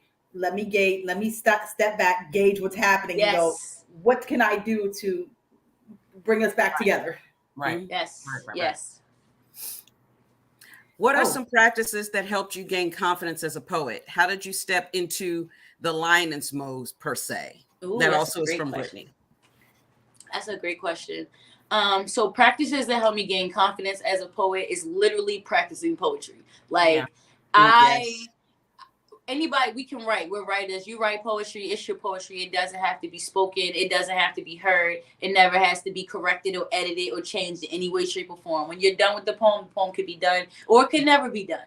But when it comes to getting on that stage and sharing it, that takes practice. Like actual real practice. Like the same way you would listen to a song over and over and over till you know all the words, you need to know all the words. And then you need to figure out how you want to hear it, how you want it to be heard, how and maybe sometimes you want people to cry. Maybe you want people to feel it there. Whatever you want people to feel, you got to practice it. I look in the mirror, I record myself doing poetry and play it back in the car when I'm driving. Like I will do it over and then I'll change it. After I listen to it, I'll change it again and change it again. And so if you want to know like that, so first I'll say anything you write is perfect. But when it comes to me getting on stage, me personally, I try to make sure that the same way I would study for a test, the same way I would study for anything else, I study my own poetry. I study how I want it to sound and how I want it to feel. Oops. That's amazing. Awesome. Great advice. Okay, our secret male member, as we call him, Analysis, has a question. So I'm going to bring him on screen. The silent partner. We Silent partner, because we're everything not has gonna to call have you that. silent anymore. Wait a minute. You said silent and analysis in the same sentence. No. Good point. Not silent. Ah, You're right. She said secret. I was like, in a minute, it's not gonna be a secret. It's like Victoria. Everybody knows. it's not gonna be a secret. And as for a girl, genius is smart behind. I don't worry, folks. I will deal with that one a little bit later Well, on. you're not. with that We smart like comment. inviting you in. But- We like inviting you in to ask the question. You're not silent. This is great. No, I'll mess with you. Kish, good stuff, and really appreciate what you're doing and hearing you unpack more of it, more of the theory and philosophy behind it. I do have a quick question, but first, the comment that, and you've talked about this extensively already, but in terms of what I will tell people, because I've taken advantage of it, is the high quality video service that your team has been able to put together. Is absolutely fantastic, and for the life of me, I can't think of another venue that is doing that in the way that you all are. Thank you. And I tried to put in an example thereof in the chat, and I'm not sure if it took, but if people go to my YouTube, which is the Poet Known as Analysis, they will see my recording of The Selling of Souls and the quality of video, and it's something that I needed. And you'll see Analysis burn it down. It's in there. It's definitely in the chat. I appreciate it, and so I will be back because there's a couple more pieces I need to get. But it's fulfilling a need that I had, and I know for many others. Thank you. And putting that into the larger context of what you're doing, you're talking about building a team, Yes. and the way you were taking teams to different places and what have you. If I expand that to kind of a macroeconomic framework and trying to do something different in a big capitalist society, I'm thinking in terms of collectives. I'm thinking in terms of worker co-ops. I'm a member of, as you know, a well-known worker collective in Baltimore named Red Emmons. So I'm thinking as you're talking about how you all probably really have something here in terms of cracking into the entertainment world in ways from a labor standpoint that other people haven't done. So I think you all are on the verge of really being able to do something that is more equitable from a labor standpoint, and keep doing what you're doing. More power to you. I received that. Thank you. So you can comment on that if you want, but very quick question. I'm a bookseller at Red Emma's. So of course I want to know what you're reading these days, or some of your all-time favorite books, however you want to approach that question. What you reading these days? All right, so I am currently reading 2 books. One of them is Raising Good Humans, and the second one is You're a Badass. And both of them were recommended to me, but one of them is kind of really the You're a Badass. I'm not sure if you guys are familiar with those, but it's kind of this couple series, and it just kind of like reminds you of your inner greatness, and that's really been like pushing me entrepreneurially. Raising Good Humans, I just started. One of my team members actually recommended it to me. She's also a mom and a mompreneur, and she suggested it based off of its ability to not just be an entrepreneur and be a good mom, but also help, quote unquote, raise the people around you. So I'm excited, but I just started that one too. I'll be honest with you, I'm not the biggest book reader. So when I think of greatest books of all time, it's hard for me to kind of quote you on it. I got like some books that I've read over here. I mostly use books as reference guides, if that makes sense.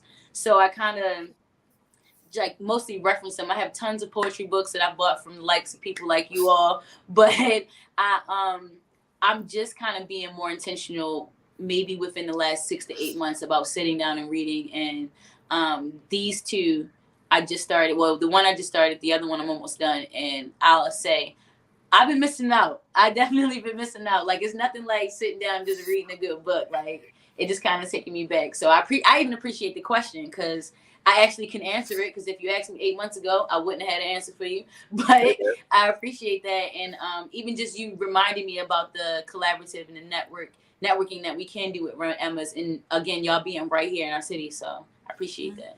Amen. I was going to ask him, did he leave? Do you have any book suggestions?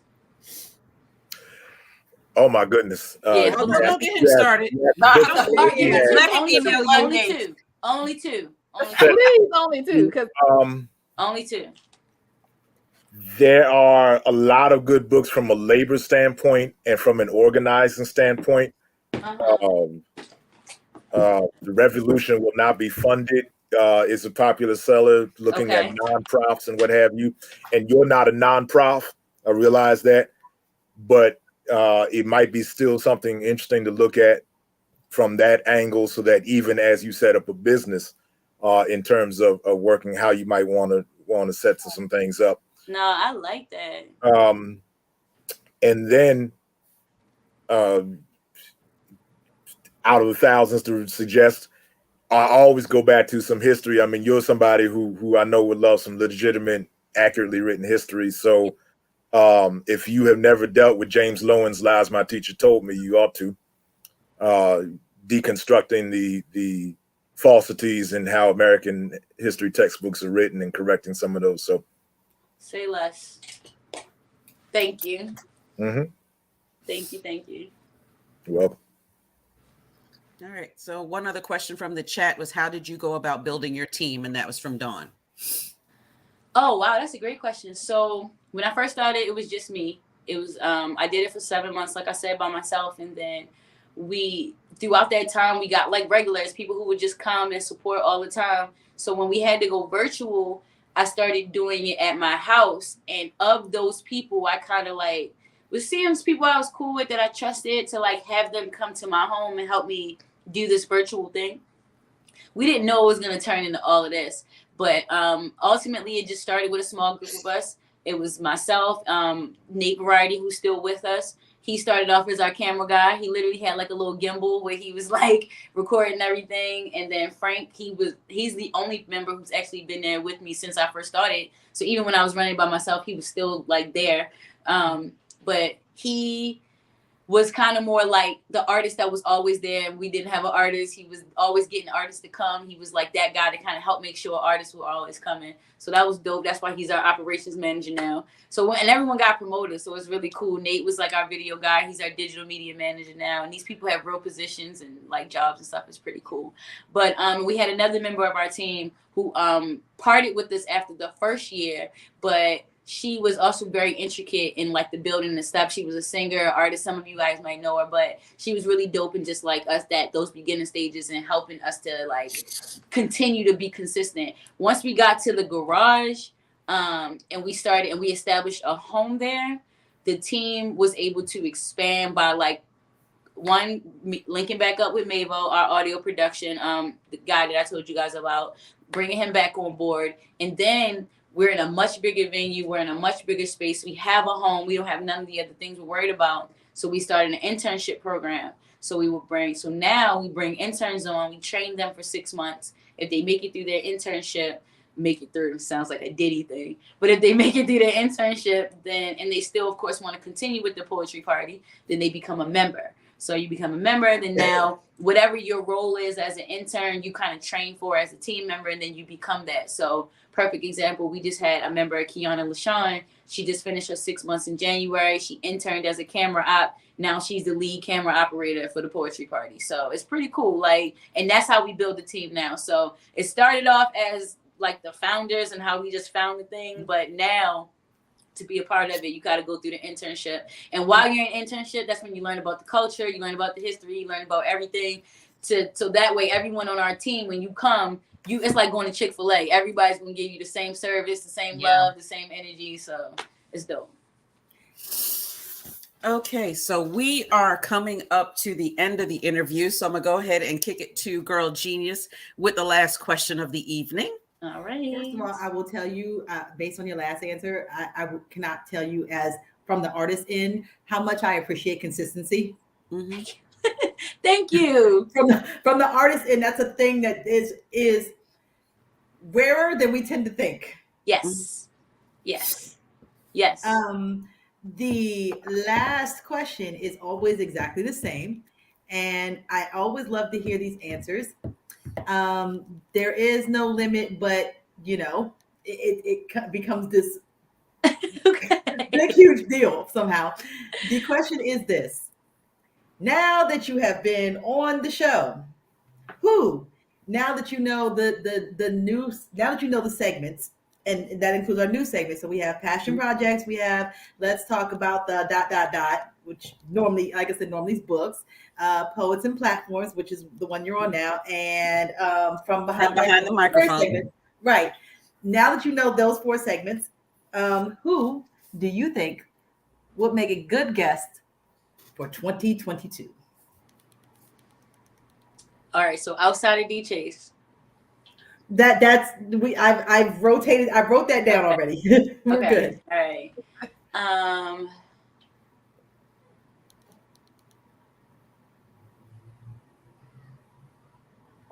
Give me a second. I'm here with y'all. It's okay.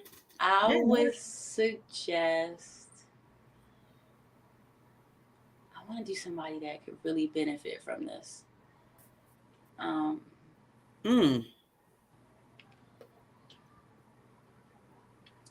All right, so I would probably say. All right, so the first, does it have to be a woman? No, it can be no. Okay. So I don't know if you guys are familiar with but the cleansing is an event that has been low key happening nonstop in Baltimore. Even through the pandemic, they went virtual too, and I think they're back live. But it's 2 men. Their names are Clear Conscious and Chaz. Oh, I forget his artist name. He's probably gonna get me. But if you look them up, I'll send y'all the information. They have this event where they literally infuse and it's men led, y'all, which is dope.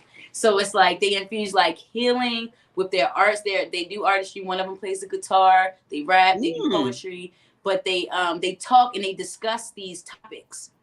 So when you come, there's always a theme and there's always a discussion. And that's very, very much a part of the show. So when you come to the show, it's like almost half show, and have discussion. And I think that they could definitely benefit from being put out there, letting people know what they got going on. And I think y'all would have a great conversation with them. So I would okay. So yes, can you send us their information? Yes, I will. Okay.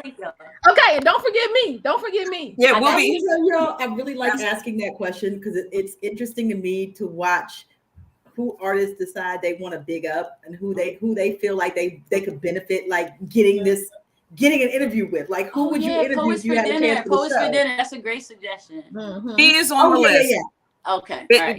But it's always a schedule because she really should be on KaNikki's night, but she's usually cooking, so we have to put her on a different night. I'm telling you, she should do the interview while she's cooking. Yeah, that's probably a good idea. Right. You might be onto something with that one. Yeah. Get her while she's cooking and doing the interview at the same time. I'm telling you. Mm-hmm. Were you saying something, Miss Cayenne? No. Oh, okay. So I peeped that too. I very much peeped that too. The fact that it was who could this help, and I was just like, wow. Yes, and I heard you. I heard you say, I heard you, Sherry. Yeah, we all did. Yeah, I mean it, man. Like people, we need stuff like this, and it's important for everyone to get these opportunities, you know. And something like this could really help. It helps me. You know, I'm definitely going to share this, and hold on, let me screenshot this because this is dope. Hey, oh shit, my hand's in the way. Oh, I messed it up. It's okay. It's all right. Don't worry. I'm coming back. It'll still be live and out here. I'm old. That's what happened to me. Okay, there we go. There you go. Don't worry. It'll still be up on Facebook and on YouTube. Yep. Okay, great. We keep all these interviews up forever. Yeah, like we've been on StreamYard since last May. So every interview since last May is definitely live here, still live on YouTube, still up on Facebook. Some of our older interviews when we were doing Zoom are still up on Facebook. If anybody wants to go watch those, they are still there. We are as many of them as I can, and I definitely keep them up because, like I said, if you need a frame of reference, like go back and watch these interviews. Like we have this one included. Like I'm going to check them out. People who have dropped some really, really dope gems. Very amazing gems. And next week, we will be back right here in this same time slot for one of our favorite interviews, our 5th Sunday round table, which if you haven't attended a 5th Sunday, if you're new here, a 5th Sunday is a week where we find an artist that we would all like to interview. So to avoid the fight, we all interview all of that one person on the same day. That's cool. It is. And next week we are interviewing an amazingly talented artist. Her name is Just a Vessel. Okay. You guys have got to come back because she's when they say I do the most. No. Vessel does the absolute most. She's not only a singer and a poet, but she globe trots. Digital nomad before it was really a thing. She's been in like 40 countries. Like it's crazy. Mm-hmm. Wow, that's dope. Ooh, and she's getting ready to start something with the TV network. Yes. So we will be back in this time slot next Sunday. I hope see everyone. Everyone, please stay safe. Wash your hands. Stay well. Stay away from B2K. Stay away from Omarion. I was like, what? Like, follow, subscribe on YouTube and Facebook and on all of our platforms at Keep the Mic On. And we will see you all next week. Wait a minute. Did you say stay safe and wash your hands? I did. Yeah. Oh, dang. I was too busy laughing. Stay safe. Wash your hands. Stay away from Omarion. I feel sorry for anybody who named Omarion out there. If you really name Omarion, please forgive him. Please forgive him. Right. Sorry. Okay, we'll see y'all back here next week. We'll see you next week. Good night. Thanks, Kish. Bye. Thank you.